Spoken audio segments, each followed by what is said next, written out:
Oh, where am I? Vigilante, are you the one who tied me up? I am not Vigilante, I just disguised myself as Vigilante. Anyway, Peppino, time to monstersize you.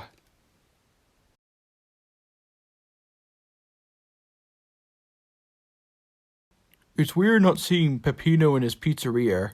Normally he's always there. I know, right? Gustavo and Brick didn't seem to know where he is either. Guys? Oh god, it's an even uglier pig. Oh, guys, it's me, Peppino Spaghetti. Peppino?